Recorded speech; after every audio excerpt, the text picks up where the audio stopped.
चलिए बेटा, इस सेशन का सेकंड टॉपिक स्टार्ट करते हैं जिसका नाम है बिजनेस एक्सीलेंस मॉडल।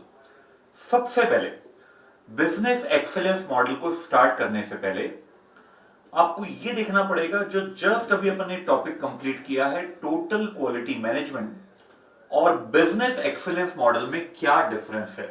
ऐसा मैं इसलिए बोल रहा हूं क्योंकि जब ये टॉपिक खत्म हो जाएगा ना बिजनेस एक्सीलेंस मॉडल, तो आपको लगेगा यार इसका भी तो टारगेट वही है कि हम जो डिफेक्ट है उसको एलिमिनेट करें कंपनी वाइड, जो टीक्यूएम का टारगेट था। जी हां, बिल्कुल सेम है। तो टीक्यूएम और बिजनेस एक्सीलेंस मॉडल में अल्टीमेटली डिफरेंस क्या है?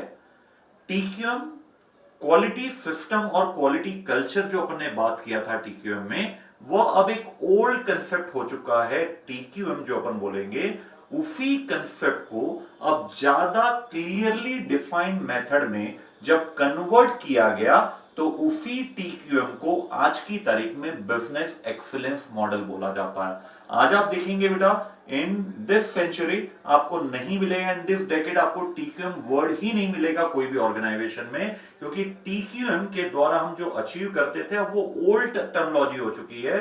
उसी ओल्ड टर्मिनोलॉजी को अब जब न्यू मेथड के साथ बहुत सारी कंपनीज ने इंप्लीमेंट किया, तो उसी को बोला गया बिजनेस एक्सीलेंस मॉडल। सो यही चीज अपन शुरुआत में मैंने आपको दिया हूं। TQM model are often called business excellence model also. TQM itself is now often called business excellence. This is to distinguish the new TQM from the past work on TQM. तो new TQM का ही दूसरा नाम है business excellence model. तो कभी भी आपको अगर रियल लाइफ में अप्लाई करना है, you will not apply the TQM concept because that is an old TQM. आप new TQM अप्लाई करेंगे and new TQM is something called as business excellence model. तो डिफरेंस समझ में आ गया बेटा? दोनों बिल्कुल एक ही है, बस वो ओल्ड टेक्निक है। ओल्ड टीक्यूएम को हम टीक्यूएम बोल देते हैं, न्यू टीक्यूएम को हम बिजनेस एक्सीलेंस मॉडल बोल रहे हैं। बड़े आगे चलिए, बस यहां पे मोर क्लियरली डिफाइंड अप्रोच है कि कैसे आप अपनी क्वालिटी को दिन पर दिन इंप्रूव करेंगे and at the same time आप अपनी कॉस्ट को रिड्यूस करेंगे। उसके लिए अब अपन चालू करते हैं, ये क्लैरिटी मिलने के बाद कि what do you mean known by business excellence model. यहां पे एक वर्ड आ रहा है एक्सीलेंस। सबसे पहले अपन यही देखते हैं कि what do you mean bye excellence. Excellence को आप कोई भी लैंग्वेज में एक्सप्रेस कर सकते हो। यह है कि जो आपका प्रोडक्ट है वो आउटस्टैंडिंग है, उसकी क्वालिटी आउटस्टैंडिंग है, या वो एक्सट्रीमली गुड है, तो भी हम बोलेंगे यस हमने एक्सीलेंस अचीव किया है। या जो क्वालिटी स्टैंडर्ड होते हैं, एक्सपेक्टेशंस होती है, जब हम उसको सरपास कर देते हैं, मतलब और भी उससे बेटर कर देते हैं, तो भी हम बोल सकते हैं हमने एक्सीलेंस अचीव किया है। या एकदम सिंपल शब्दों में, when you do your best, तब भी आप बोल सकते हो यस आपने एक्सीलेंस अचीव किया है।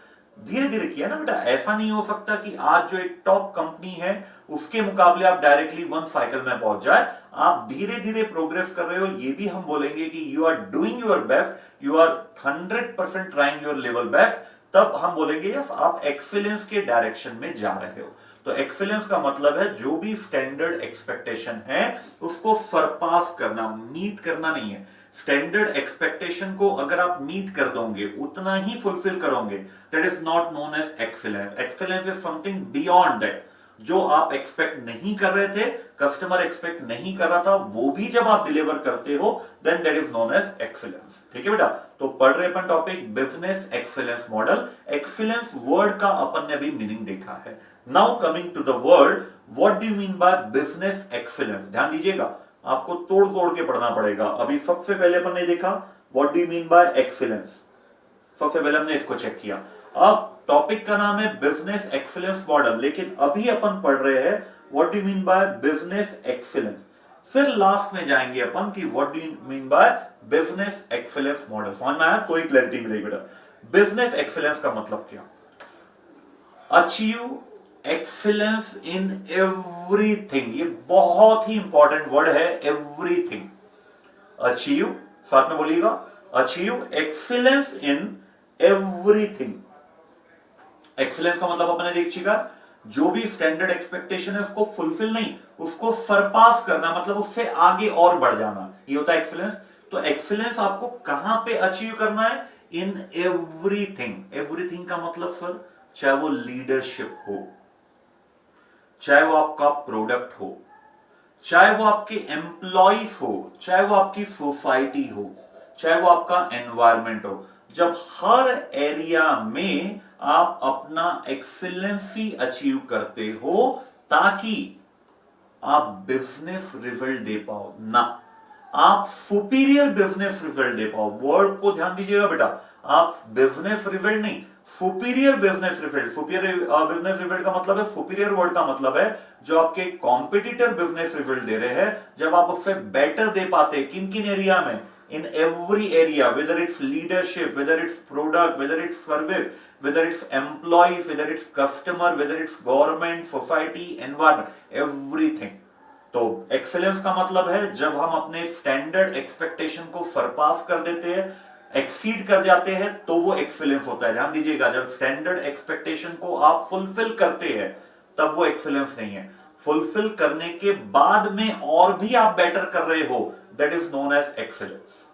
सेकेंड, अपन ने पढ़ा बिजनेस एक्सेलेंस क्या है, टॉपिक का नाम क्या है? Business excellence model. अभी तक तो अपन उस पर आए ही नहीं है। अपन ने एक्सेलेंस पढ़ा, बिजनेस एक्सेलेंस अभी अपन ने स्टार्ट किया। साथ में बोलिएगा क्या मतलब है बिजनेस एक्सेलेंस का? Achieve excellence in everything. Everything को डिफाइन करें, वो लीडरशिप हो सकता है, वो प्रोडक्ट है, वो सर्विस हो सकता है, वो आपके एम्प्लॉइज है, वो आपका कस्टमर है, वो आपकी सोसाइटी है, वो आपका गवर्नमेंट है, कोई भी स्टेक होल्डर आप यहां पे लिख सकते हो। लीडरशिप जरूर लिखिएगा। जो भी ऑर्गेनाइजेशन वर्क कर रही है ताकि आप बिजनेस रिजल्ट दे पाओ ना। बताओ क्या गलती बोला मैंने यहां पे? ताकि आप बिजनेस रिजल्ट दे पाओ। यहां पे क्या गलती है मेरी? यहां पे वर्ड बोलना है ताकि आप सुपीरियर बिजनेस रिजल्ट दे पाओ।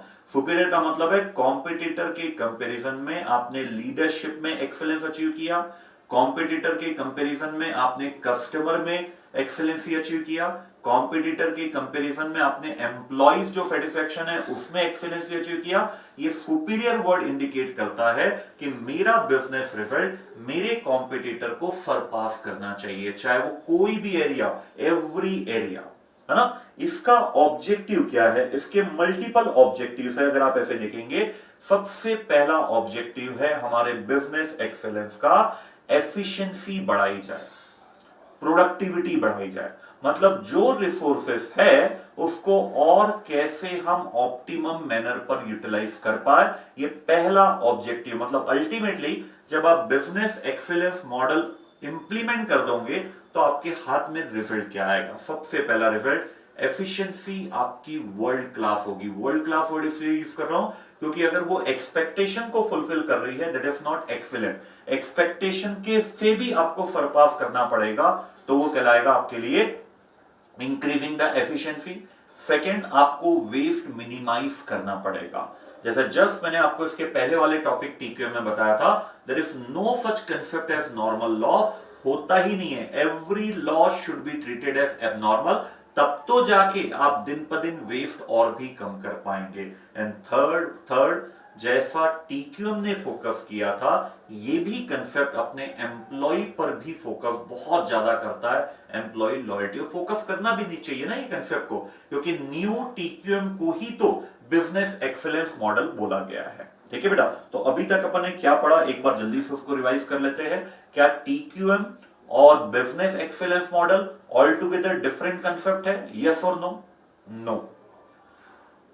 टीक्यूएम जो 1970s 1980s के आसपास चला था, आज की तारीख में उसको बोलते हैं ओल्ड टीक्यूएम।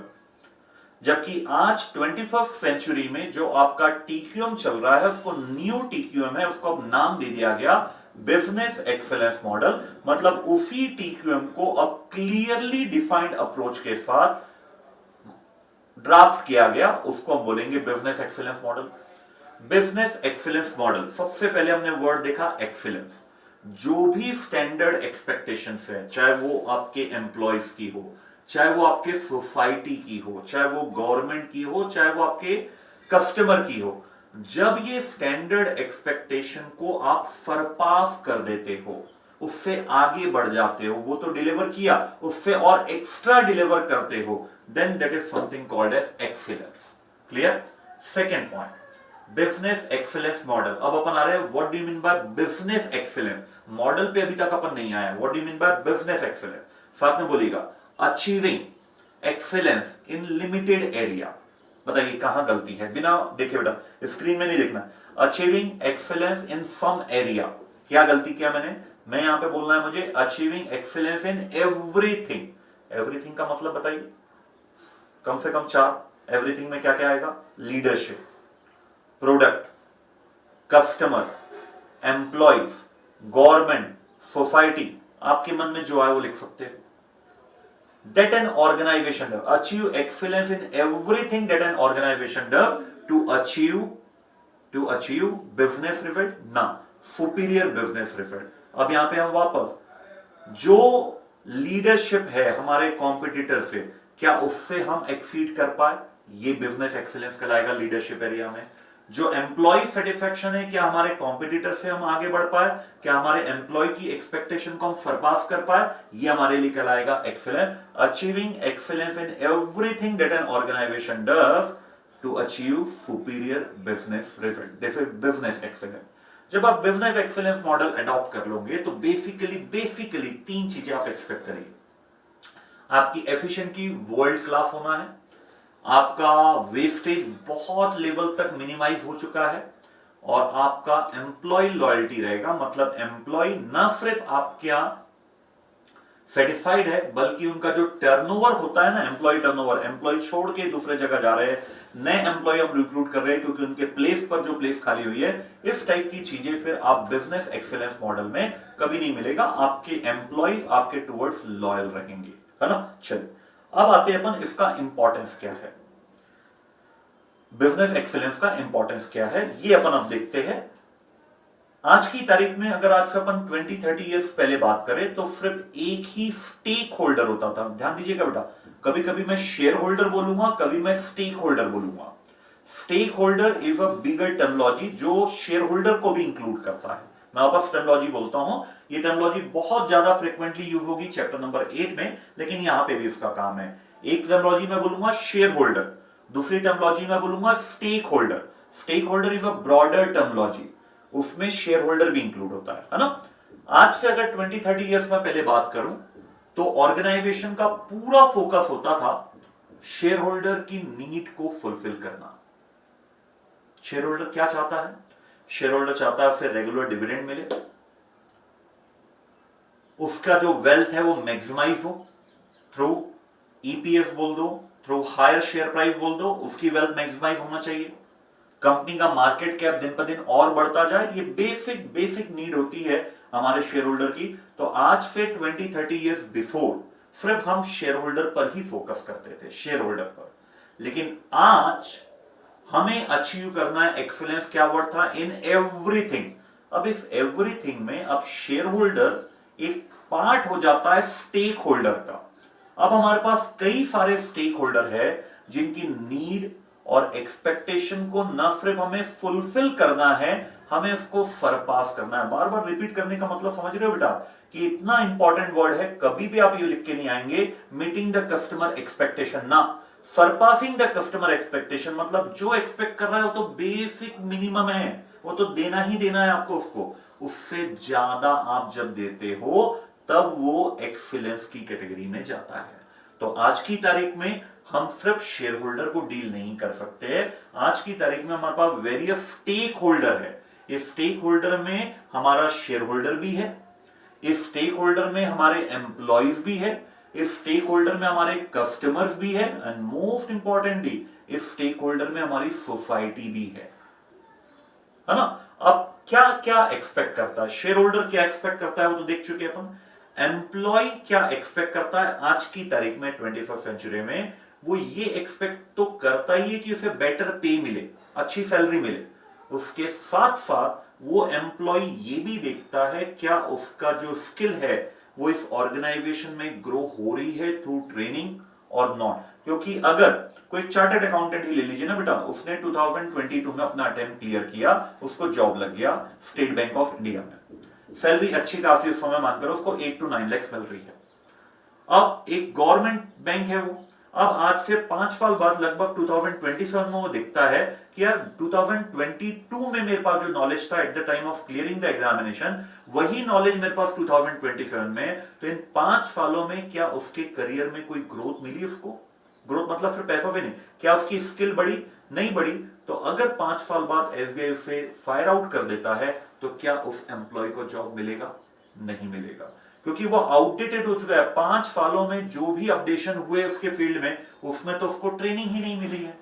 तो आज जो भी एम्प्लॉइज है आज की तारीख में, सेमी स्किल्ड और स्किल्ड एम्प्लॉय ये जरूर देखते हैं कि क्या इस ऑर्गेनाइजेशन में हमें बेटर पे मिल रहा है, क्या इस ऑर्गेनाइजेशन में हमें लगातार हमारी स्किल को टोन किया जाता है थ्रू ट्रेनिंग, ताकि हम जब भी बात करें तो हम ये देखें हम लगातार अपने आप को भी अपडेट करते जा रहे हैं, ताकि हम एक अपडेटेड प्रोफेशनल हमेशा बना रहे। ये एम्प्लॉय एक्सपेक्ट करता है।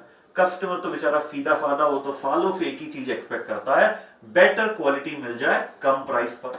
ठीक है भाई, देना पड़ेगा, कस्टमर है। लेकिन आज की तारीख में उसके और भी एक्सपेक्टेशन है।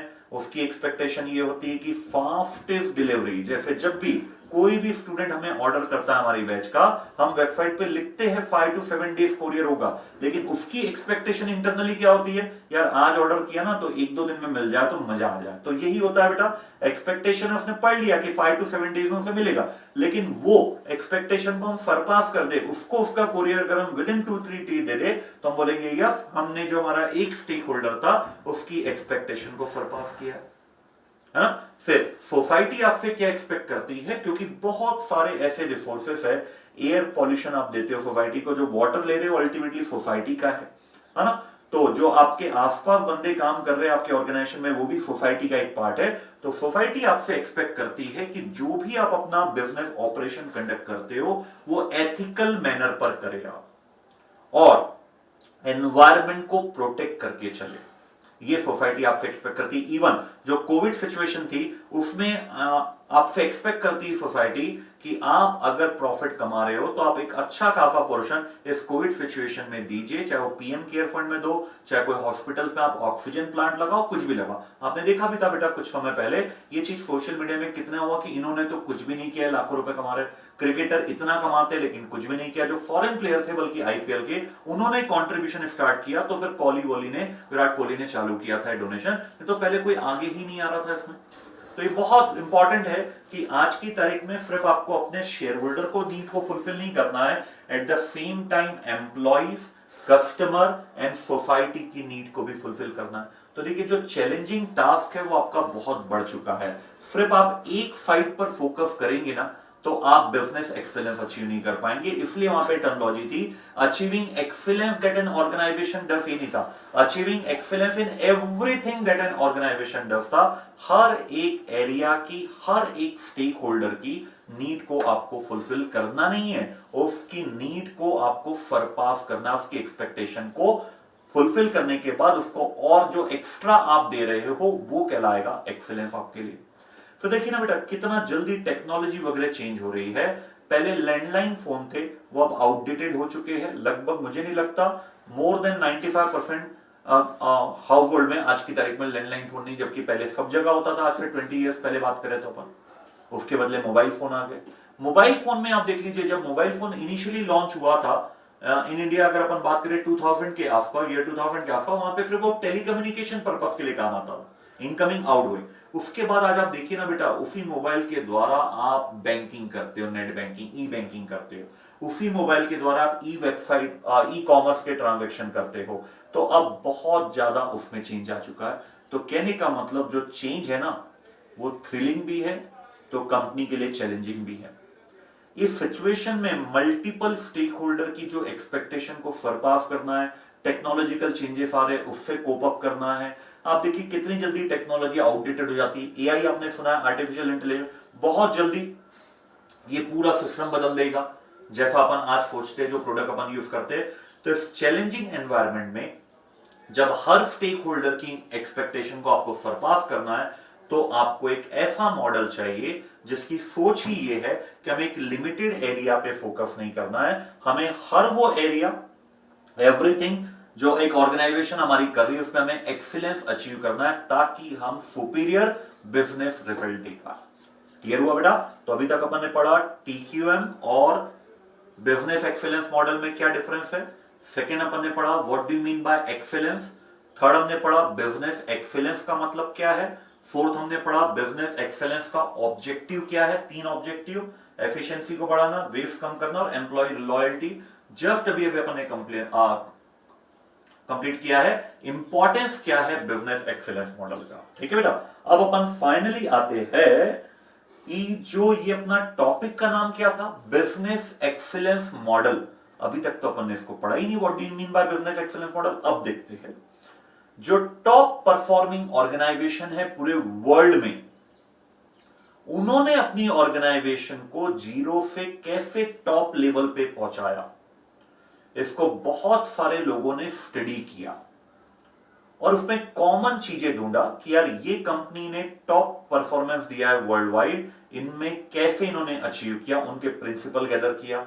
दूसरे कंपनी ने कैसे गैदर किया, तो जो top world class performing organization है उनके जो बेसिक प्रिंसिपल थे एक्सीलेंस को अचीव करने के लिए, उन हर एक बेसिक प्रिंसिपल को कलेक्ट किया गया और उसको एक नाम दे दिया गया बिजनेस एक्सीलेंस मॉडल। जिन कंपनियों ने किया था उनके पास ऐसा कोई स्ट्रक्चर नहीं था, लेकिन आज की तारीख में जो कंपनियां आज कर रही है या कर चुकी है, उनकी जो लर्निंग है, उस लर्निंग को जब आप एक जगह इकट्ठा कर दिया है, उसी को हम बोलते हैं बिजनेस एक्सीलेंस मॉडल। अपने सिलेबस में बेसिकली 5 बिजनेस मॉडल के आपको नाम दिए हैं, लेकिन एक पर्टिकुलर बिजनेस मॉडल पर जो यूरोपियन मॉडल है उस पर बहुत ज्यादा फोकस है और उसका नाम है EFQM business excellence model. European लगभग 30 कंट्री जो यूरोपियन है, उन्होंने 30 कंट्रीज मिलकर ये वाला मॉडल डेवलप किया और बहुत पॉपुलर मॉडल है। जब भी बिजनेस एक्सीलेंस मॉडल की बात होती है तो सबसे पहला नाम, आप गूगलिंग भी करेंगे ना बेटा,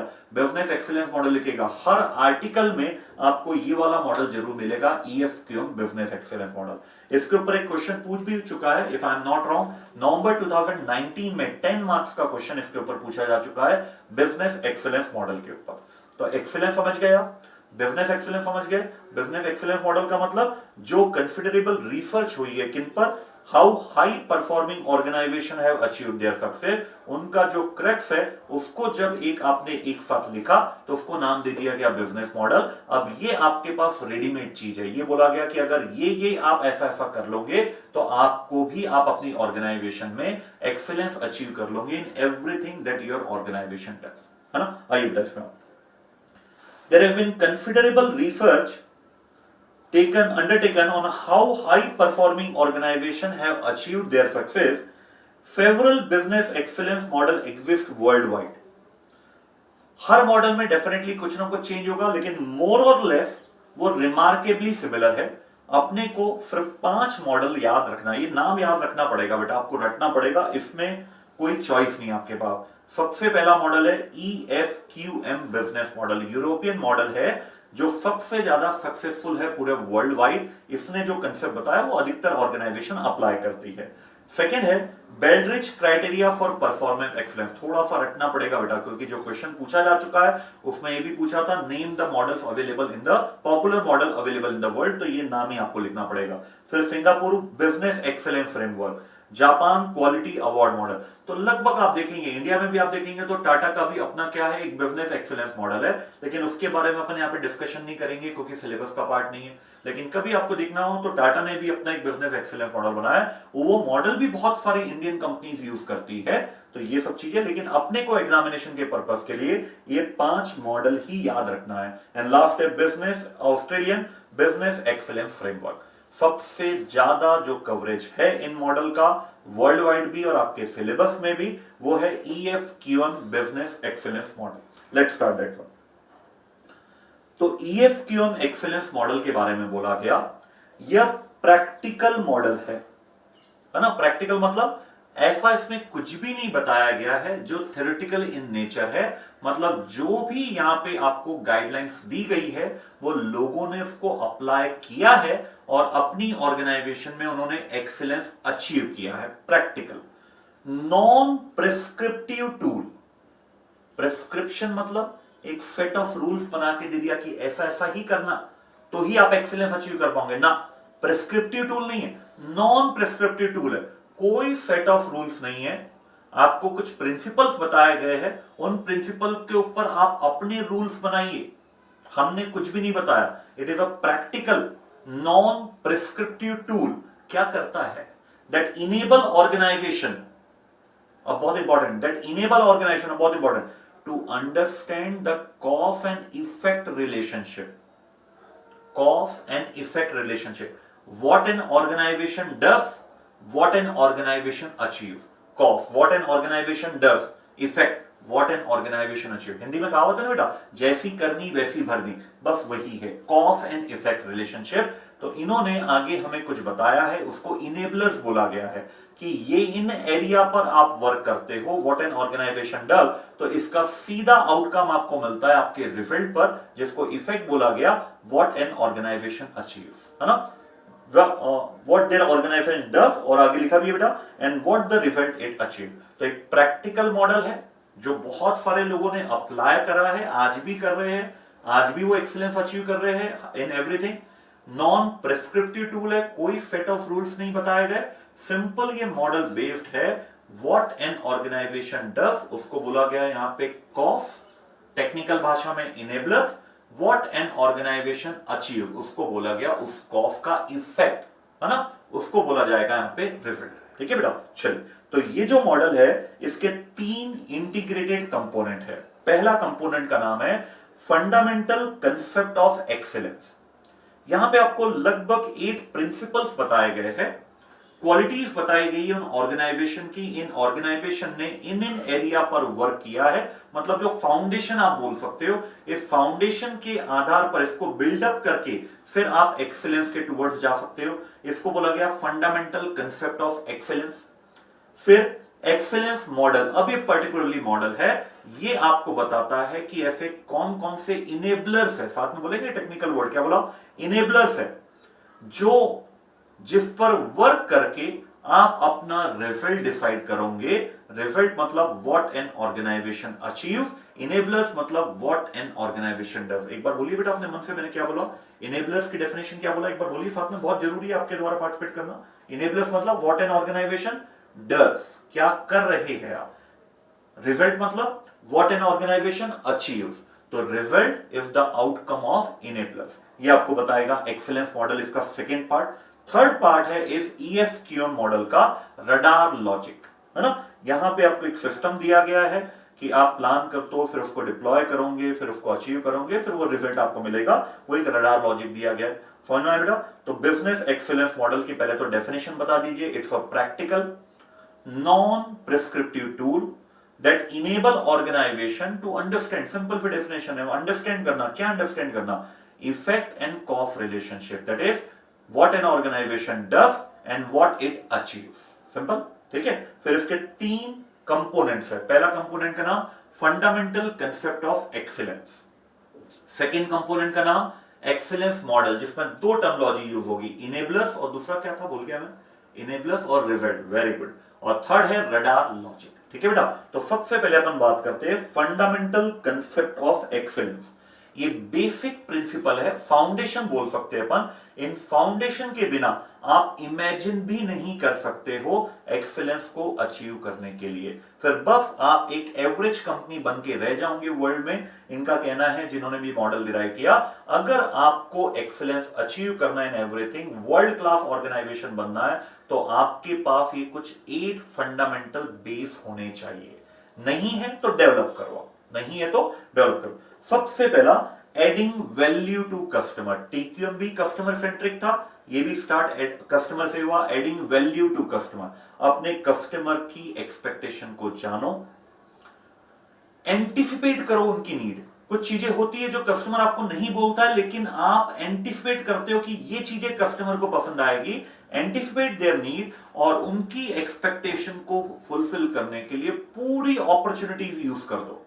ये कहलाएगा एडिंग वैल्यू टू कस्टमर। आपका बेस ही है, मतलब जो भी काम आप कर रहे हो, चाहे आपका लीडर हो, चाहे आपका प्रोडक्ट हो, चाहे आपका एम्प्लॉय हो, चाहे वो लो लेवल कोई, सबका एक ही टारगेट है, हमें अपनी फुल अपॉर्चुनिटी डेडिकेट कर देना है टुवर्ड्स कस्टमर एक्सपेक्टेशन को सरपास करने में, पहला point. Second point, creating a sustainable future. Sustainable का मतलब होता है बेटा, एक ऑर्गेनाइजेशन होती है जो दूसरे की कॉस्ट पर सिर्फ अपने आप को ग्रो करते जा रही है ना। सस्टेनेबल का मतलब है इस सिचुएशन में जो मैंने एग्जांपल लिया, सिर्फ मैं दूसरे की कॉस्ट पर अपने आप को ग्रो कर रहा हूं, लॉन्ग टर्म सर्वाइवल नहीं हो सकता है। आज की तारीख में आपका बिजनेस सस्टेनेबल होना चाहिए, मतलब उस बिजनेस से ना सिर्फ आपको प्रॉफिट होना चाहिए बल्कि सोसाइटी को भी बेनिफिट होना चाहिए। एनवायरमेंट को बिना डैमेज किए आपको अपना बिजनेस कंडक्ट करना है। तो जब आप पीपल मतलब सोसाइटी, प्लेनेट मतलब एनवायरमेंट, प्रॉफिट मतलब शेयर होल्डर, जब आप इन तीनों को लेकर अपने बिजनेस को आगे बढ़ाते हो, जो भी आप अपना डिसीजन लेते हो उसका इंपैक्ट देते हो, हमारे प्रॉफिट पे क्या आएगा, हमारे सोसाइटी पे क्या आएगा, हमारे एनवायरमेंट पे क्या आएगा, तब जाके हम बोलेंगे यस आपने एक सस्टेनेबल फ्यूचर क्रिएट किया है। एक्सेलेंस के लिए बहुत जरूरी है। आगे कंसेप्ट पढ़ेंगे आप चैप्टर नंबर 8 में, जिसको बोला था TBL, ट्रिपल बॉटम लाइन। उसमें यही 3 वर्ड है, पीपल, प्लेनेट एंड प्रॉफिट। ठीक है बेटा। तो पहला क्या पढ़ा, एडिंग वैल्यू टू कस्टमर। क्या पढ़ क्या रहे अपन, EFQM मॉडल का पहला जो कंपोनेंट है जिसका नाम है फंडामेंटल कंसेप्ट ऑफ एक्सीलेंस, उसमें कुछ अपने को 8 प्रिंसिपल्स दिया है। उन प्रिंसिपल्स क्या क्या है, उनके क्या क्या मतलब है। तो सबसे पहला प्रिंसिपल था adding value to customer. Second principle, creating a sustainable future. Third principle है डेवलपिंग ऑर्गेनाइजेशन कैपेबिलिटीज। अब ये कैपेबिलिटीज आपका टेंजिबल इंफ्रास्ट्रक्चर भी हो सकता है, इनटेंजिबल के रूप में टेक्नोलॉजी हो सकती है, एम्प्लॉय का एम्पावरमेंट हो सकता है। मतलब जो आपकी ऑर्गेनाइजेशनल कैपेबिलिटी है, कैसे आप अपने कॉम्पिटिटर से आगे फ्यूचर में अपने आप को अलग कर पाओगे through infrastructure, whether that is tangible और इनटेंजिबल, ये कहलाएगा आपका डेवलपिंग ऑर्गेनाइजेशनल कैपेबिलिटीज। जैसे आपने देखा था कोविड-19 सिचुएशन में ऑक्सीजन, अचानक अगर कोई डिमांड आ जाए तो क्या आपके पास वो कैपेबिलिटी है कि आप उसको फुलफिल कर पाओ, ये सब चीजें आएगी यहां पे ऑर्गेनाइजेशनल कैपेबिलिटी। अनएक्सपेक्टेड अगर कुछ होता है तो क्या आपके पास उसकी तैयारी है, तो ये भी एक एक्सेलेंस है। फिर चौथा है हार्नेसिंग क्रिएटिविटी एंड इनोवेशन। कोई TQM का पर्पस, एम्प्लॉय कल्चर डेवलप करो, क्वालिटी कल्चर आप प्रमोट कीजिए कि आप कुछ नया करो। आप एम्प्लॉय को ये मत बोलिए कि आपको रूटीन वर्क करना है, आपके सजेशन मोस्ट वेलकम है, आप उसको एग्जीक्यूट करो, क्रिएटिविटी इनबिल्ड करो। क्रिएटिविटी इनबिल्ड करने से कुछ नया होगा, इनोवेशन होगा, इसको एक लगातार आपको प्रोसेस बनाना पड़ेगा बेटा, है ना। जैसे अपन देखते हैं कुछ स्कूल में सिर्फ बेसिक एजुकेशन दिया जाता है, टॉप एजुकेशन है, लेकिन कुछ स्कूल में एजुकेशन के साथ साथ बच्चे की क्रिएटिविटी डेवलप होती है, उसे एज अ ह्यूमन बीइंग क्या करना चाहिए वो सिखाया जाता है। तो जो क्रिएटिविटी हार्नेसिंग है, आपका इनोवेशन है, ये आपके ऑर्गेनाइजेशन को लगातार एक्सीलेंस के टुवर्ड्स बढ़ाएगा। तो बताइए क्या पढ़ रहे हैं, वापस बार बार रिपीट करना पड़ेगा बेटा, क्योंकि थ्योरेटिकल टॉपिक है, थोड़ा सा एक्स्ट्रा अपना माइंड ऑक्यूपाई करता है, क्या करें, है ना। तो पढ़ रहे अपन EFQM मॉडल, उसमें पहला कंपोनेंट अपन ने स्टार्ट किया है फंडामेंटल कंसेप्ट ऑफ एक्सीलेंस। उसमें 8 प्रिंसिपल है, उनमें से अपन ने 4 प्रिंसिपल अभी तक कवर किया। पहला प्रिंसिपल अपन ने कवर किया adding value to customer. Second principle अपन ने कवर किया क्या था, क्रिएटिंग अ सस्टेनेबल फ्यूचर। फिर था आपका डेवलप करना organizational capabilities in every term, tangible intangible effects सभी। फिर जस्ट अभी पढ़ा हार्नेसिंग क्रिएटिविटी एंड इनोवेशन। फिर ये पॉइंट आ गया जो अपन ने पढ़ा था एक्सेलेंस इन एवरीथिंग, लीडरशिप। जो मिसिंग था ना आपके TQM में, मिसिंग था लीडरशिप, वो यहां पे कवर किया। Leading with vision, integrity and ethics. बहुत इंपॉर्टेंट एक लाइन दिया है यहां पे, the tone at the top define the rest of the company. होता भी ऐसा है बेटा, कंट्री की बात करें तो प्राइम मिनिस्टर का जो रोल है वो डिसाइड करता है कि कैसे सिचुएशन को टैकल किया जाता है। अगर अपन एक अपने घर की बात करें तो जो भी सबसे एल्डेस्ट होता है, अगर वो पूरा एम्पावर्ड है तो वो डिसाइड करता है कि आपके और मेरे घर पे कैसे क्या पूरा सिस्टम रूल्स लागू होंगे, क्या रूल्स एंड प्रोसीजर होंगे, वो पूरा गाइड करता है। तो जो top, the tone at the top decide the rest of the company. एक और डायलॉग दिया गया है इसी में, ई पॉइंट में लास्ट वाला point, leader shape the future of the organization. इसलिए यहां पे बोला गया है हमें ऐसे लीडर चाहिए जो क्लियर विजन रखते हो, स्ट्रेटेजी को डेवलप कराने के बाद उनको एग्जीक्यूट करते हो, सबको लेके चलने की जिनके पास कैपेबिलिटी है, वो लीडर ही आपके ऑर्गेनाइजेशन के फ्यूचर को शेप करेंगे। तो पांचवा फंडामेंटल प्रिंसिपल, मैनेजिंग विद एगिलिटी। एगिलिटी का मतलब होता है सडनली अगर कोई अपॉर्चुनिटी आती है, सडन कोई थ्रेट आता है, तो आप उससे कैसे डील करते हो। ये जो आपके अंदर इनबिल्ट एबिलिटी होती है ना, कि थ्रेट और अपॉर्चुनिटीज को कैसे डील करना, ये कहलाता है आपका छठवां बिजनेस प्रिंसिपल। जैसे जितनी भी आज की तारीख में फार्मा कंपनी कोविड सिचुएशन में थी, वो उनकी ये एबिलिटी देखी गई कि आपके पास अपॉर्चुनिटी वाली डिमांड अनलिमिटेड थी मेडिसिन की, तो क्या आप उसको कैसे कोप अप कर पा रहे हो। थ्रेट है तो जो साइंटिस्ट है, नए नए कोरोना के वेरिएंट्स आ रहे थे, तो उनको कैसे आप डील करोगे अपने वैक्सीनेशन के थ्रू। यही जो एबिलिटी इनबिल्ट होती है बेटा, इसको आप सिर्फ और आगे एनहांस कर सकते हो, लेकिन कभी भी आप इसको क्रिएट नहीं कर सकते, इनबिल्ट होती है। तो इसको कैसे आप फर्दर एनहांस करते हो, ये आपका एक्सीलेंस मॉडल कहलाएगा। ये हुआ पॉइंट नंबर 6, मैनेजिंग विद एगिलिटी। फिर एम्प्लॉय तो आना ही है, इसके बिना कंप्लीट हो ही नहीं सकता। Succeeding through the talent of people. क्या अच्छा एक लैंग्वेज दिया है, देखिए इसमें पहला पॉइंट, ऑर्गेनाइजेशन वो है जैसे आपके एम्प्लॉयज है। An organization is only good as the people who work on it. तो एक एटमॉस्फेयर होना चाहिए जहां पर ना सिर्फ ऑर्गेनाइजेशन का गोल वो अचीव करे, बल्कि अपने पर्सनल गोल भी अचीव कर पाए। जैसे मैंने आपको एग्जांपल दिया था, बेटर पे के साथ साथ हर स्किल एम्प्लॉय ये देखता है कि क्या उसको जो स्किल नेसेसरी थी इस अपडेशन में, क्या उसको प्रोवाइड हुआ, ताकि उसका करियर हमेशा अपडेटेड रहे। ये भी देखा जाता है। इसके लिए आपको परफॉर्मेंस को रिकॉग्नाइज करना पड़ता है, रिवॉर्ड्स देना पड़ता है, ट्रेनिंग देना पड़ता है, ताकि एक हैबिट उनमें बिल्डअप हो पाए। तो succeeding through the talent of people. Last, sustaining outstanding result. One time exercise नहीं है, जैसा टीक्यूएम था उसी का न्यू वर्जन है। तो एक लॉन्ग टर्म ये चीज है। तो आपके पास जो भी बिजनेस रिजल्ट है उसको अब लगातार आपको सस्टेन करना है। ऐसा नहीं है कि फर्स्ट टाइम हो गया तो बस हमने बिजनेस एक्सेलेंस अचीव कर लिया। कंटिन्यूअस बेसिस पर जब आप रिजल्ट वर्ड नहीं बोला, देखिए वर्ड का यहां पे जो सिलेक्शन किया गया वो टोटली डिफरेंट है। यहां पर रिजल्ट नहीं बोला, आउटस्टैंडिंग रिजल्ट को आपको सस्टेन करना है। क्योंकि रिजल्ट तो आप नॉर्मली ला सकते हैं, आउटस्टैंडिंग रिजल्ट तब आता है जब आप एक्सीलेंस अचीव करते हो। एक्सीलेंस कब अचीव करते हो, जब आप एक्सपेक्टेशन को सरपास करते हो। समझ आ रहा है बेटा, इंपॉर्टेंट। तो पहला आपका कंपोनेंट कंप्लीट हुआ। एक बार बिना देखे अपन बोलते हैं बेटा इसको पूरा। पहला कंपोनेंट था हमारा EFQM मॉडल का fundamental concept of excellence.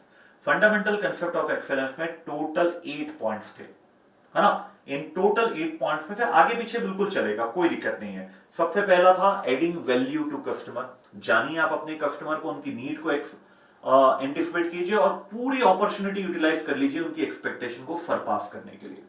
Second, creating a sustainable future. ऐसा बिजनेस मॉडल तैयार कीजिए जहां पर आप as a profit organization, society और एनवायरमेंट तीनों को साथ लेके आप चले। फिर थर्ड पॉइंट था आपका डेवलपिंग अ फ्यूचर हो गया। फिर डेवलप ऑर्गेनाइजेशनल कैपेबिलिटीज, चाहे वो टेंजिबल हो चाहे वो इंटेंजिबल हो, ये आपको लगातार डेवलप करना है। फिर हार्नेसिंग क्रिएटिविटी एंड इनोवेशन, इसको आपको बढ़ावा देना पड़ेगा इन हाउस में कि नया करते जाइए। कोई बात नहीं, टाइम लग रहा है, फेल्यूर हुआ कोई दिक्कत नहीं है, सक्सेस मिलेगी। लगातार आपको अप्रिशिएट करना है क्रिएटिविटी और इनोवेशन के लिए। फिर एक बहुत बहुत इंपॉर्टेंट था लीडर का, है ना, लीडरशिप। ये रोल प्ले करता है कि कैसे आपका ऑर्गेनाइजेशन का फ्यूचर शेप होगा। फिर मैनेजिंग विद एगिलिटी, जो अचानक आपके पास अपॉर्चुनिटीज आती है, थ्रेट आता है, उसको कैसे आप डील करते हो, ये आपका बिजनेस एक्सीलेंस मॉडल है। 7 point, last but not the least, last second point, through the talent of people आप ग्रो कीजिए, उनको एम्पावर कीजिए। ना सिर्फ ऑर्गेनाइजेशन गोल वो अचीव कर पाए, बल्कि वो पर्सनल गोल भी अपने अचीव कर पाए, इसके लिए भी आप उनको मोटिवेट कीजिए। क्योंकि एम्प्लॉय अगर अपनी पर्सनल लाइफ में खुश है तो वो ऑर्गेनाइजेशन को भी अपना 100% दे पाएगा। एंड लास्ट, रिजल्ट को सस्टेन नहीं करना है, आउटस्टैंडिंग रिजल्ट को लगातार आपको सस्टेन करते जाना है। This is the very first component of EFQM business model known as fundamental concept of excellence. बढ़ो बेटा आगे, समझ में आया। अब सेकंड टॉपिक अपन स्टार्ट करते हैं, जो है सेकंड कंपोनेंट अपन स्टार्ट करते हैं, जो है बिजनेस एक्सीलेंस मॉडल, है ना, एक्सीलेंस मॉडल भी बोला जाता है। ये सिंपल सादा एक चीज पर बेस्ड है, कॉज एंड इफेक्ट रिलेशनशिप, जो अपन ने एकदम शुरुआत में पढ़ा था। क्या आप कर रहे हो, what an organization does, what an organization achieves. तो देखिए आप, the EFQM conceptual model help organization to realize in practice the fundamental concept, ये तो ऊपर हो गया, and to understand the cause and effect relationship, उसी को आगे एक्सटेंड किया, what an organization does and the result it achieves।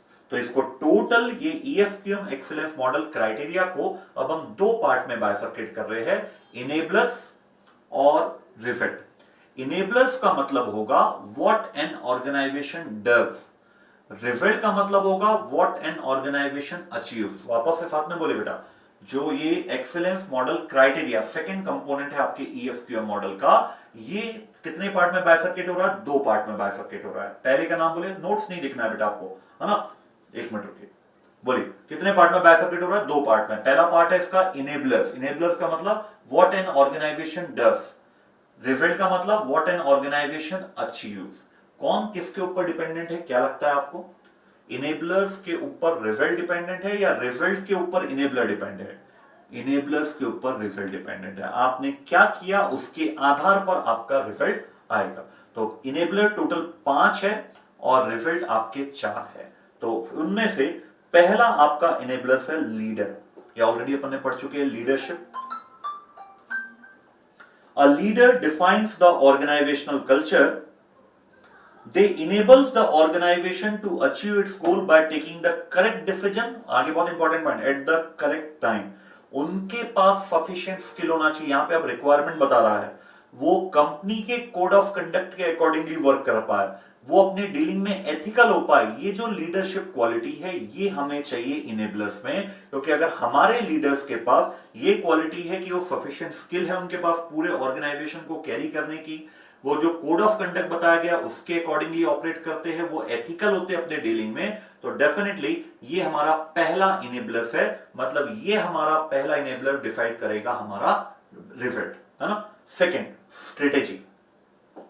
जो भी कंपनी का जो भी ऑपरेशन हो रहा है वो हमेशा एक क्लियर डिफाइंड स्ट्रेटेजी, स्ट्रेटेजी का मतलब हमेशा क्या होता है बेटा, आज आप जिस पॉइंट पे खड़े हो, समझ लो ये पॉइंट ए है, आप किस पॉइंट पे जाना चाहते हो, आप अपना प्रोग्रेस कहां पे ले जाना चाहते हो। तो मान के चलिए आप अभी पॉइंट ए में हैं, आप ये लेवल पे पहुंचना चाहते हो, पॉइंट बी है, तो ए से बी में कैसे पहुंचा जाए, इसके लिए जो आप मैकेनिज्म तैयार करते हो कि हमें इस लेवल से इस लेवल में आना है, ये कहलाता है स्ट्रेटेजी।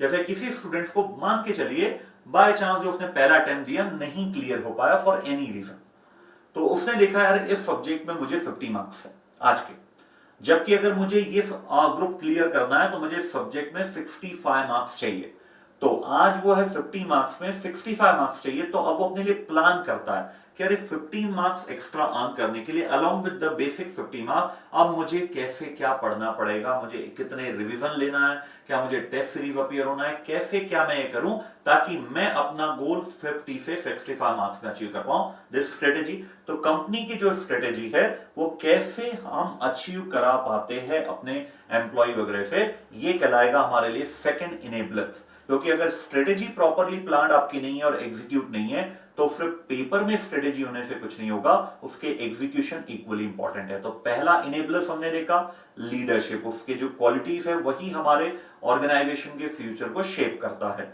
सेकेंड हमने देखा स्ट्रेटेजी। थर्ड हमारा पीपल, बंदे, employees. Excellence is possible only if the people working in the organization wish to achieve it. अगर वो आपने उनके ऊपर ये चीजें इंपोज कर दिया, आपको ऐसा करना है, दिखावे के लिए वो करेंगे लेकिन उससे ऑर्गेनाइजेशनल सक्सेस नहीं मिलेगी।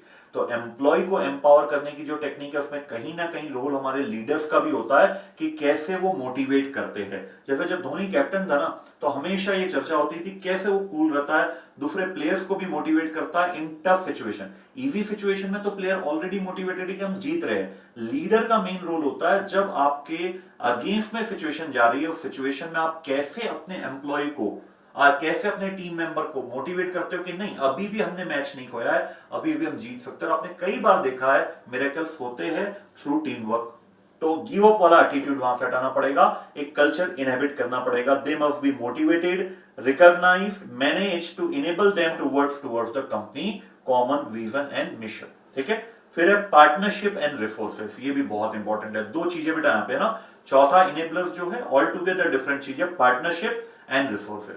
आप अकेले सर्वाइव नहीं करते हो, आप सप्लायर आपका पार्टनर है, न्यूमरस सर्विस प्रोवाइडर की आप सर्विसेज लेते हो, आप पार्टनरशिप करते हो अपने डिलीवरी पार्टनर के साथ, आप पार्टनरशिप करते हो अपने सप्लायर के साथ, फिर डिफरेंट इलेक्ट्रिसिटीज हो गई इनके साथ। मतलब ये जो पार्टनरशिप है, जिन जिन की मदद से आप अपनी ऑर्गेनाइजेशन रन करते हो, आपका लैंडलॉर्ड हो गया अगर फैक्ट्री आपकी लीज पे, जिन जिन की मदद से आप अपनी ऑर्गेनाइजेशन रन करते हो, इनके साथ आपके रिलेशन कैसे है।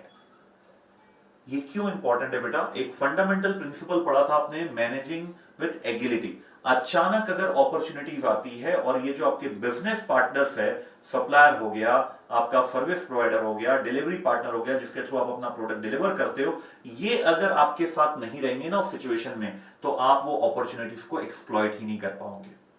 ये अगर बंदे नहीं रहेंगे ना, तो जो थ्रेट आपने एनकाउंटर किया है आप उसको ओवरकम नहीं कर पाओगे। तो चौथा इनेबलर है आपका पार्टनरशिप। तो पढ़िए, effective management of partnership that the company has with other organization is critical to success. यहां पे हमारे एक्सटर्नल वेंडर्स है, सप्लायर है, सर्विस प्रोवाइडर्स है, न्यूमरस पार्टीज है जिनके हम डे टू डे बेसिस पर सर्विसेज लेते हैं। फिर इसी इनेबलर में एक और पॉइंट रखा गया, रिसोर्सेस। आपके पास जो टेंजिबल और इंटेंजिबल रिसोर्सेस है, आप उनका ऑप्टिमम मैनर पे कैसे यूटिलाइजेशन करते हो, ये आपका रिजल्ट डिसाइड करेगा। तो 4 इनेबलर्स हो चुके हैं। पहला लीडरशिप हो चुका है अपना, सेकंड स्ट्रेटेजी हो चुका है, पीपल हो चुका है। जो चौथा आपका इनेबलर्स है, इसमें 2 पॉइंट कवर किया हमने, पार्टनरशिप भी है और रिसोर्सेस भी है। फिर फाइनली जो आपका लास्ट इनेबलर है वो है प्रोसेस, प्रोडक्ट एंड सर्विस। क्योंकि कंपनी का एग्जिस्टेंस जो आपने प्रोसेस बिल्डअप किया है उसके थ्रू पास ऑन होता है, प्रोडक्ट और सर्विसेज के द्वारा ही आप अपने स्टेक होल्डर से डेली बेसिस पर डील करते हो। तो 5 इनेबलर, और इनेबलर का वर्क क्या है, क्या ऑर्गेनाइजेशन कर रही है, ये इनेबलर डिसाइड करते हैं कि आपका रिजल्ट क्या आएगा। 3 जगह हमें रिजल्ट देखना है बेटा बेसिकली। पहला रिजल्ट हमारा पीपल, क्या हमारा कस्टम एम्प्लॉय लॉयल है, वो सेटिस्फाइड है। दूसरा हमारा कस्टमर, और तीसरा हमारा सोसाइटी।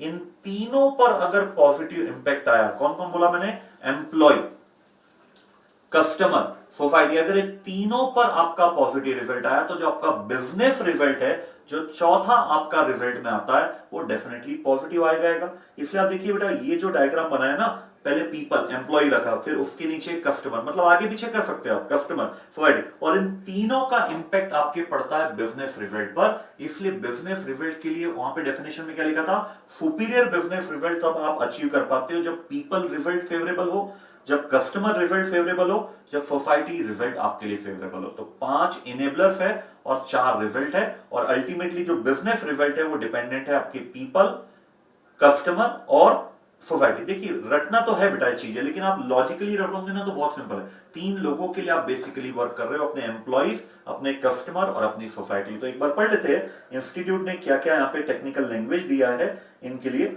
और फिर अपन आगे बढ़ेंगे। देखिए, कस्टमर रिजल्ट, क्या कस्टमर मेरे प्रोडक्ट से सेटिस्फाइड है, ये आपका बताएगा कि आपने इनेबलर्स प्रॉपरली किया या नहीं किया। How does the company fair in terms of brand loyalty, लगातार अगर वो हमसे परचेस कर रहा है मतलब वो हमारे से सेटिस्फाइड है। हम अपना मार्केट शेयर बढ़ा रहे हैं मतलब कस्टमर सेटिस्फाइड है।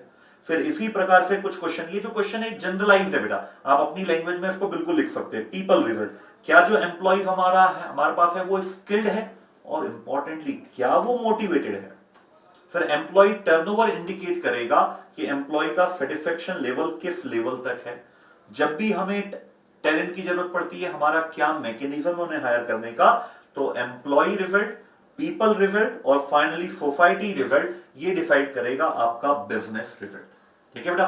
तो जो सेकंड था आपका कंपोनेंट, वो था एक्सीलेंस मॉडल क्राइटेरिया में 2 पार्ट में बाइफरकेट होता है, इनेबलर्स और आपका रिजल्ट। इनेबलर 5 थे, एक बार रिपीट करेंगे क्या क्या। पहला था लीडरशिप, दूसरा स्ट्रेटेजी, तीसरा पीपल, चौथे में 2 पॉइंट है, पार्टनरशिप एंड रिसोर्सेस, और लास्ट पॉइंट था आपका प्रोसेस, प्रोडक्ट एंड सर्विस। इस इन 5 इनेबलर्स का what an organization does it will have impact on 4 result. लेकिन पहले 3 रिजल्ट बोलिए, उसके बाद ही लास्ट वाला रिजल्ट आएगा। पीपल, आगे पीछे चलेगा ना ये पहले दिन, पीपल, कस्टमर और सोसाइटी, इनके रिजल्ट डिसाइड करेंगे आपका बिजनेस रिजल्ट। ठीक है, ये हो गया 2 कंपोनेंट। अब लास्ट कंपोनेंट आपका EFQM मॉडल का है रडार लॉजिक। फुल फॉर्म है बेटा इसका result, approach, deploy, assess and refine. सबसे पहले आप ये डिसाइड कीजिए कि आप रिजल्ट क्या अचीव करना चाहते हैं। Define the result you want to achieve, सबसे पहले ये। फिर जो रिजल्ट आप चाहते हो उसके लिए अप्रोच आप डेवलप कीजिए। जो मैंने बताया था आपको, स्ट्रेटेजी अगर प्रॉपरली एग्जीक्यूट नहीं हुई तो इनेबलर नहीं होगा, और इनेबलर अगर आपका सक्सेसफुल नहीं हुआ तो आपका रिजल्ट नहीं आएगा। तो पहला, जो भी आप रिजल्ट चाहते हैं उसको डिफाइन करें। अल्टीमेटली प्रॉब्लमेटिक एरिया कहां है, किन एरिया पर आप एक्सीलेंस अचीव करना चाहते हैं। फिर उसके लिए आप अप्रोच डेवलप कीजिए ताकि इंप्रूवमेंट ला पाए। फिर अप्रोच आपने ऑन पेपर डेवलप कर लिया, अब उसको डिप्लॉय कीजिए कि कैसे हम इसको सक्सेसफुली डिप्लॉय कर सकते हैं, इंप्लीमेंट कर सकते हैं। इंप्लीमेंटेशन स्टेज में आ जाने के बाद लगातार आप उसके असेस को, उसके इंपैक्ट को असेस कीजिए, और फिर आपको लगता है कि यार इसमें कहीं कमी रह गई है तो डिजायर्ड रिजल्ट को अचीव करने के लिए लगातार उस सिस्टम को रिफाइन कीजिए। तो रडार का मतलब पहला है डिफाइन द रिजल्ट, फिर डेवलप द अप्रोच, फिर थर्ड आप इंप्लीमेंट करें उस जो आपने प्लान बनाया था, डिप्लॉय करें उस प्लान को, और लास्ट में असेस करें इसका इंपैक्ट क्या आ रहा है, और जरूरत पड़ती है तो आप उसको रिफाइन करें ताकि आप अपना डिजायर्ड रिजल्ट अचीव कर पाए, है ना। ये जो लास्ट टॉपिक है बेटा, चेंजिंग ऑर्गेनाइजेशन कल्चर, ये पूरा वही है जो अपन ने डिस्कस किया कि एम्प्लॉइज को आपको मोटिवेटेड रखना पड़ेगा। उनके पर्सनल गोल अगर अचीव होते हैं तो आप अपना ऑर्गेनाइजेशन गोल अचीव कर सकते हैं। तो एक बार समअप कर देता हूं मैं इस पूरे को आने वाले 2 से 3 मिनट में, फिर यहां पे अपना ये सेशन खत्म होगा, चैप्टर नंबर 2 का सेकंड सेशन, जिसपे अपन ने आज TQM और बिजनेस एक्सेलेंस मॉडल डिस्कस किया। सबसे पहले हमने बात किया था क्या TQM और बिजनेस एक्सेलेंस मॉडल अलग अलग है, दोनों डिफरेंट कंसेप्ट है, दोनों डिफरेंट डायरेक्शन में जाते हैं? बिल्कुल नहीं, दोनों एक ही फैमिली है। ओल्ड TQM को TQM बोल दिया जाता है जो 1980s में डेवलप हुआ था। 21st सेंचुरी में जो TQM डेवलप हुआ उसको न्यू TQM ना बोल के उसको बोल दिया जाता है बिजनेस एक्सेलेंस मॉडल, तो उसी का एक्सटेंडेड पार्ट है TQM का। फिर बिजनेस एक्सेलेंस मॉडल एक 3 वर्ड है। सबसे पहला वर्ड हमने डिस्कस किया था एक्सेलेंस। एक्सेलेंस का मतलब होता है एक्सपेक्टेशन, जो एक्सपेक्टेड एक्सपेक्टेशन है उसको फुलफिल करना नहीं, उसको सरपास करना। ये वर्ड मैंने कई बार रिपीट किया बेटा ना, ध्यान रखिएगा स्पेशली इसमें। जबकि TQM में आप देखोगे वहां पे दोनों वर्ड थे, fulfilling the customer expectation and exceeding it. यहां पे फुलफिलिंग वाला काम ही नहीं है, एक्सीड ही करना है, तभी तो एक्सीलेंस अचीव करेंगे। फिर हमने देखा बिजनेस एक्सीलेंस का मतलब क्या, ये तो बहुत इंपॉर्टेंट डेफिनेशन थी, achieving excellence in everything. Everything बहुत इजी आपके लिए, leadership, people, customer, society etcetera, that an organization does to achieve superior business result. फिर 3 ऑब्जेक्टिव थे, तीनों आपको बेनिफिट होगा, एफिशिएंसी इंप्रूव होगी, वेस्ट कम होगा, और एम्प्लॉय की लॉयल्टी बनी रहेगी।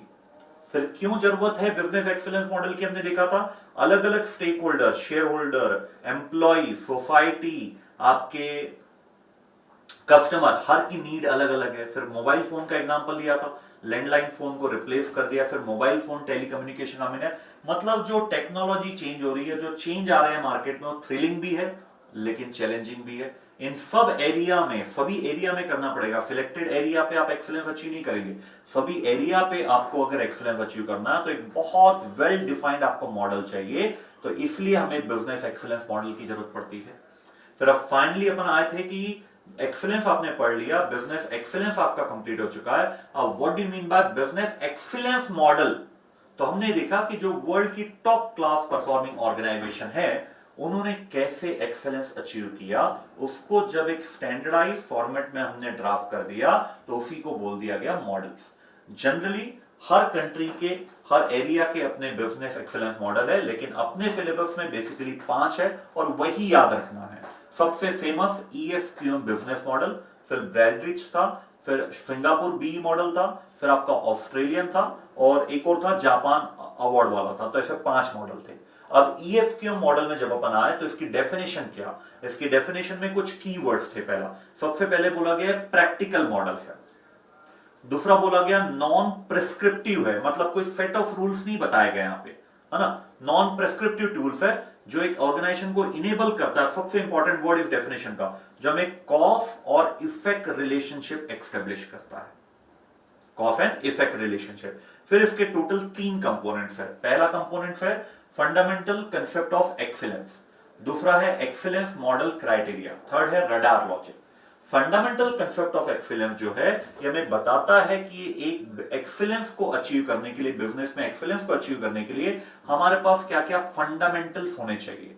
तो टोटल 8 फंडामेंटल्स यहां पे बताए गए थे। जल्दी से एक बार बोल देते बेटा, adding value to the customer. फिर सेकंड था आपका adding value to the customer, develop organizational capabilities. फिर हार्नेसिंग क्रिएटिविटी एंड इनोवेशन। फिर succeed through the talent of people, leadership. फिर जो आपकी स्ट्रेटेजीज थी वो यहां पे आई थी। इस प्रकार से आपके पास टोटल यहां पे 8 ऐसे फंडामेंटल प्रिंसिपल थे जिसके आधार पर आप अपने बिजनेस को एक्सीलेंस में ले जा सकते हो। फिर अब मॉडल क्राइटेरिया जो था यहां पे, एक्सीलेंस मॉडल क्राइटेरिया, ये 2 पार्ट में डिवाइड होता है। पहला डिवाइड होता है इनेबलर्स में जो टोटल 5 है, और दूसरा रिजल्ट्स में जो टोटल 4 है। इनेबलर्स का आउटकम डिसाइड करेगा आपका रिजल्ट। इनेबलर्स का मतलब है what an organization does, result का आउटकम है व्हाट एन ऑर्गेनाइजेशन अचीव्स। तो इनेबलर्स में सबसे पहले इन्होंने शुरुआत किया लीडरशिप के साथ, फिर स्टार्ट किया स्ट्रेटेजी का प्रॉपर इंप्लीमेंटेशन, फिर आपका पीपल, फिर आपका कस्टमर, और लास्ट में है आपका product, process and your services, है ना। फिर रिजल्ट, पहले टोटल 4 रिजल्ट है, लेकिन पहले 3 के ऊपर चौथा डिपेंडेंट है, पीपल रिजल्ट, कस्टमर रिजल्ट और आपका सोसाइटी रिजल्ट। इसके ऊपर आपका चौथा रिजल्ट डिपेंडेंट है जो है बिजनेस रिजल्ट, है ना। और एक और वो था सस्टेनिंग आउटस्टैंडिंग रिजल्ट अपना फंडामेंटल कंसेप्ट ऑफ एक्सीलेंस में। लास्ट इसका कंपोनेंट था रडार लॉजिक। ये बोलता है सबसे पहले आप डिफाइन कीजिए आप किस लेवल का एक्सीलेंस रिजल्ट क्या चाहते हैं, फिर उसके लिए आप डेवलप कीजिए अप्रोच ताकि आप वो रिजल्ट अचीव कर पाए। अप्रोच डेवलप करने के बाद आप उसको डिप्लॉय कीजिए इंप्लीमेंटेशन स्टेज में, एंड लास्ट आपका स्टेज है रडार स्टेज का। आप उसको असेस कीजिए उसका इंपैक्ट क्या आ रहा है, क्या एक्सपेक्टेड इंपैक्ट आ रहा है, नहीं आ रहा है, नहीं आ रहा तो उसको रिफाइन कीजिए ताकि आप डिजायर्ड रिजल्ट अचीव कर पाए। जो पढ़ा है बेटा एज इट इज मान के चलिए, जो if I am not wrong November 19 या मई 19 में पूछा गया था 10 मार्क्स का। डजंट मैटर कब पूछा गया था, लेकिन पूछा गया था उस समय 10 मार्क्स का था। जो आज अपन ने पढ़ा है एज इट इज आप लिखे, 1 मार्क्स भी आपका वहां पे डिडक्ट नहीं कर सकता। लेकिन 10 मार्क्स है तो कहीं ना कहीं आपको वहां पे लिमिटेशन रखना पड़ेगा कि ज्यादा से ज्यादा आपके एग्जामिनेशन के 4 पेज से ऊपर ये आंसर नहीं जाना चाहिए, क्योंकि 10 मार्क्स के लिए एग्जामिनेशन के 4 पेज मोर देन इनफ है। वहां पे क्वालिटी मैटर करती है, क्वांटिटी मैटर नहीं करती है। ठीक है, अब ये अपना सेकंड सेशन यहां पे खत्म होता है। पहला अपन ने कंप्लीट एक सेक्शन लिया था, उसमें 2-3 अपने एपिसोड्स थे जो कॉस्ट ऑफ क्वालिटी से रिलेटेड थे। ये सेकंड सेशन अपना कंप्लीट होता है। अब जो अपन सेशन चालू करेंगे उसमें अपन पढ़ना है फुल टू प्रैक्टिकल टॉपिक है, and that is theory of constraint. ठीक है, चलिए मिलेंगे अब अपन थर्ड सेशन में इसके थ्योरी ऑफ कंस्ट्रेंट, जो एक प्रैक्टिकल टॉपिक है अपने आप में। Till then good bye.